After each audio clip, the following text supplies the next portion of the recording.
Bab 13. Malam harinya saat Rafa dan Siska tengah menonton TV dengan tenangnya, tiba-tiba bel apartemen dibunyikan oleh seseorang dari luar. Saat Siska ingin membukakan pintu, ia dilarang oleh Rafa. "Duduk," ucap Rafa langsung berdiri menuju ke arah pintu dan membukanya. Siska yang tadi sudah berdiri langsung duduk kembali. "Wehehe, kita datang nih," ucap Roni saat Rafa sudah membukanya. Roni datang bersama dengan Akila sang pacar. "Masuk," suruh Rafa langsung kembali masuk. "Emang gitu ya Rafa orangnya?" tanya Akila yang baru tahu Rafa adalah orang yang dingin. "Enggak, aslinya mah baik," jawab Roni langsung masuk mengikuti Rafa. "Siska," sapa Akila. Siska langsung menoleh dan ia langsung tersenyum mendapati Akila datang. "Kamu udah datang?" Senang Siska. "Senang banget kayaknya," ucap Rafa. Iya, kan pertama kalinya aku didatengin temen malam-malam. Biasanya di pesantren gak dibolehin kalau udah malam," terang Siska jujur. "Gitu, ya udah ngobrol aja. Duduk lu berdua," suruh Rafa pada Roni dan Akila yang masih berdiri. Roni dan Akila langsung duduk berhadapan dengan Siska dan Rafa. Akila, Siska, Roni dan Rafa mengobrol tidak jelas, membicarakan semua pengalaman mereka masing-masing, juga menceritakan persahabatan satu sama lain. Sampai di mana Akila ingat bahwa Siska belum menjelaskan bagaimana ia menikah dengan Rafa, sampai ia tidak diundang. "Oh iya Sis, lu belum cerita gimana lu nikah sama Rafa," ucap Akila mengingatnya. "Iya, padahal kalian berdua gak pernah ngobrol sama sekali. Papasan juga pada diem-diem baik. Tahu-tahu udah nikah aja," imbu Roni. "Panjang ceritanya," ucap Rafa. "Ya ceritain lah, mau sepanjang apapun nih, kalau menarik pasti gue dengerin," balas Roni. Sebenarnya Rafa ingin menceritakannya, namun ia agak sedikit takut jika Siska mempunyai trauma pada kejadian malam itu. Rafa bertanya pada Siska untuk memastikan bahwa ia baik-baik saja jika ia menceritakannya. "Nggak apa-apa diceritain," tanya Rafa. Nggak apa-apa," jawab Siska. "Jadi waktu itu gue nolongin cewek yang mau dikerjain sama preman. Waktu gue deketin ternyata itu Siska. Terus gue anterin ke pesantren. Pas sampai kita langsung dinikahin tanpa gue bisa jelasin sesuatu," ucap Rafa. "Kok bisa gitu sih? Gak masuk akal tau gak? Masa orang nolongin malah disuruh nikahin?" ucap Akila. "Ya sebenarnya bisa ditolak, tapi dikomporin sama satu santriwati," tutur Rafa. "Wati?" tanya Akila pada Siska. "Iya," jawab Siska mengangguk. "Emang ya tuh anak gak ada kapok-kapoknya mau nyingkirin lu dari pesantren. Emang gak ngotak. Coba aja kalau dia di posisi lu malam itu, pasti udah tamat tuh masa depan," ucap Akila yang terlihat emosi. Karena Akila paham betul bagaimana Wati ingin membuat Siska keluar dari pesantren karena keirian dari Wati itu sendiri. "Udah gak apa-apa, lagian udah gak apa-apa juga, aku juga terima kok," ucap Siska. "Iya, lu terima, tapi dia juga harus terima balasannya dong." "Nggak perlu, biar Tuhan yang balas aja," ucap Siska yang dapat membuat kagum Rafa. Rafa merasa beruntung memiliki Siska, karena Siska memang wanita yang sangat baik. "Lah, orang tua lu?" tanya Roni pada Rafa. "Belum tahu," jawab Rafa. "Saran gue, mending lu kasih tahu secepatnya daripada dia tahu dari orang lain," ucap Roni. "Gue juga tahu, makanya ini gue nunggu waktu yang tepat. Secara nyokap bokap gue sibuk," ucap Rafa. "Emang ma bapak lu sibuk ngapain?" tanya Akila yang sama sekali belum tahu siapa Rafa sebenarnya. Begitu juga dengan Roni yang belum tahu seluk-beluk keluarga Rafa. "Ngantor," jawab Rafa singkat. "Terus lu mau rahasian ini dari anak-anak kampus?" tanya Roni. Dalam Rafa mengiyakan. "Kenapa? Toh sah-sah aja kan? Lu gak ngotak apa gimana dah? Kalau sampai yang tahu otomatis nyokap bokap gua tahu, belum lagi adik gue," ucap Rafa. "Iya juga, tapi lama-lama juga ketahuan, apalagi si Wati tahu," ucap Akila. "Buat itu gak usah dipikir, yang penting lu berdua mulut gak boleh bocor," ucap Rafa menunjuk Akila dan Roni. "Janji," kompak Roni dan Akila. "Ya udah, kita balik aja, udah hampir kemalaman," ucap Roni melihat jam yang melingkar di tangannya. Ya udah sono balik," ucap Rafa. kita balik, langgeng lu berdua, ucap Akila. Makasih Kila, kalian juga langgeng, hati-hati di jalan, balas Siska tersenyum. Roni dan Akila langsung kembali ke rumah masing-masing, dengan Roni mengantarkan Akila terlebih dahulu. Bab 14. Setelah Roni dan Akila kembali dari apartemen milik Rafa, kini tinggallah Rafa dan Siska berdua lagi. Mereka berdua melanjutkan menonton televisi seperti tadi. Rafa yang mengingat sesuatu langsung mengambil laptopnya dan mulai memainkan jari jemarinya di atas keyboard. Siska yang langsung melihat apa yang dilakukan Rafa langsung bertanya. "Sedang apa?" tanya Siska. Tanya Rafa yang tadi tidak mendengar pertanyaan Siska. "Sedang apa? Terlihat sibuk sekali." "Oh, ini membantu mama dan papa ngurus berkas perusahaan," jawab Rafa. "Bisa ku bantu?" tawar Siska. "Bisa?" tanya Rafa. "Tentu saja, meski tidak seprofesional kamu," jawab Siska mulai mendekat ke arah Rafa. Rafa tersenyum dan mengalihkan laptopnya agar Siska dapat melihatnya dengan mudah. Sejenak Siska mengamati layar laptop Rafa. "Begini," ucap Siska menjelaskan dengan menunjuk layar laptop. Rafa yang mengerti langsung melakukan arahan dari Siska dengan senang hati. Selang beberapa saat pekerjaan Rafa sudah selesai dengan mulus. Sembari Rafa membereskan laptopnya, Siska langsung berdiri menuju ke arah dapur untuk membuatkan sesuatu untuk suaminya. Siska kembali ke ruang tengah di mana masih ada Rafa yang duduk di sofa dengan TV yang masih menyala, juga ia yang sedang memainkan jari jemarinya di atas layar handphonenya. "Ini," ucap Siska yang kembali dengan membawa nampan berisi segelas susu juga beberapa potongan buah sebagai cemilan malam.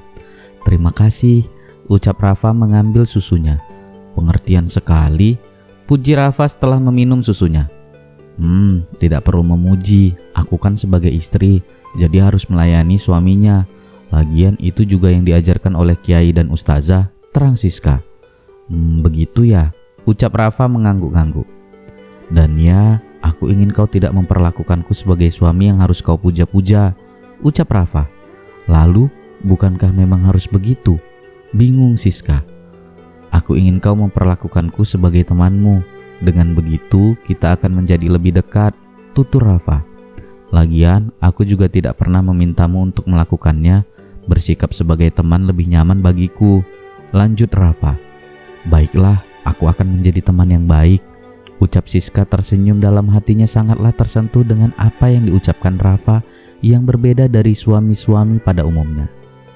"Iya, teman hidup sampai mati," ucap Rafa tersenyum. Ia langsung mengambil potongan buah dengan garpu dan menyuapkannya ke mulut Siska. Ucap Rafa menyuapi Siska. Siska yang diperlakukan manis langsung saja menganut, membuka mulutnya memakan suapan buah dari Rafa. "Kau tak ingin menyuapiku?" tanya Rafa.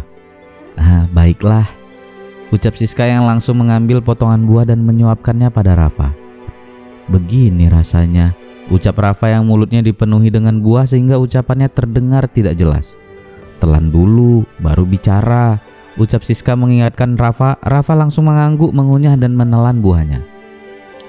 "Begini rasanya berpacaran setelah menikah," ucap Rafa melanjutkan ucapannya yang sempat tertunda.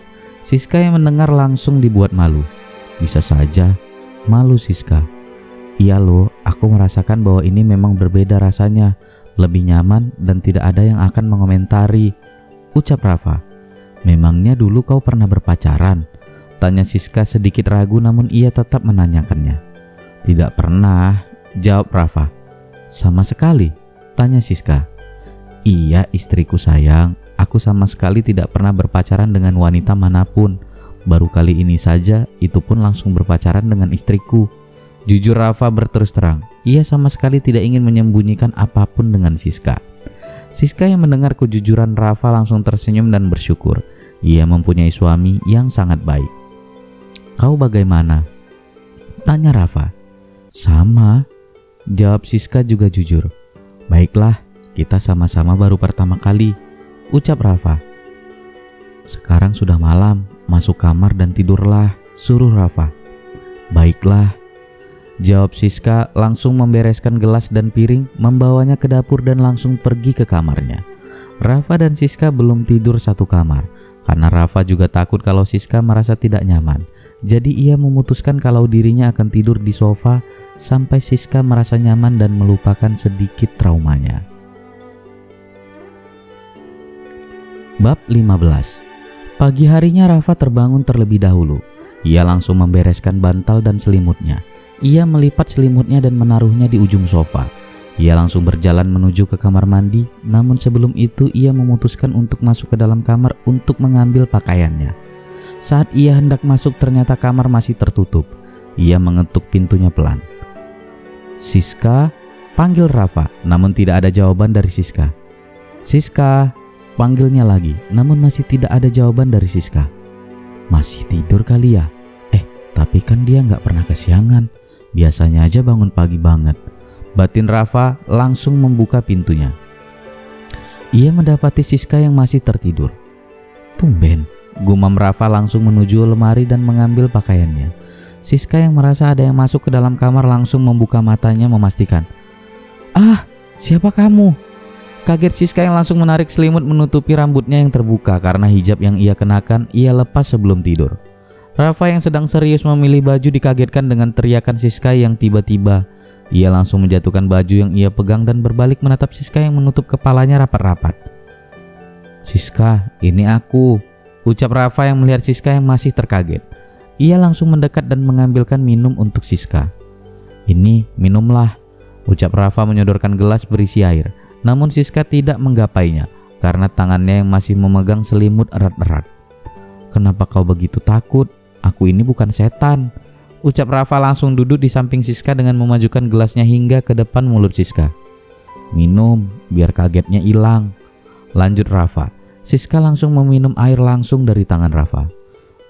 "Makasih," ucap Siska. "Maaf, aku tadi sudah mengetuk pintunya. Aku juga sudah memanggil-manggilmu tadi, tapi kau tidak menyaut, jadi aku buka saja," jelas Rafa menerangkan kronologi kejadiannya. Maaf, aku juga tidak mendengarnya. Mungkin karena keasikan di alam mimpi," balas Siska. "Kau kenapa seperti itu? Lucu sekali," ucap Rafa yang melihat Siska terus memegangi selimutnya dengan erat, menutupi kepalanya. Ia juga langsung menaruh kembali gelas tadi di atas nakas, samping tempat tidur. Aurat," ucap Siska. "Iya, aurat jika kau bersama laki-laki yang bukan muhrim. Tapi aku ini sudah sah menjadi suamimu, jadi itu tidak masalah," ucap Rafa. Sejenak Siska berpikir apa yang dikatakan Rafa memang ada benarnya. "Iya," ucap Siska namun enggan untuk melepaskan selimutnya. "Baiklah, aku akan mandi terlebih dahulu, nanti gantian.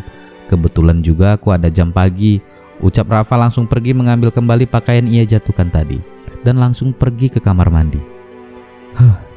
Siska langsung menghela nafasnya setelah Rafa keluar dari kamar dan masuk ke dalam kamar mandi.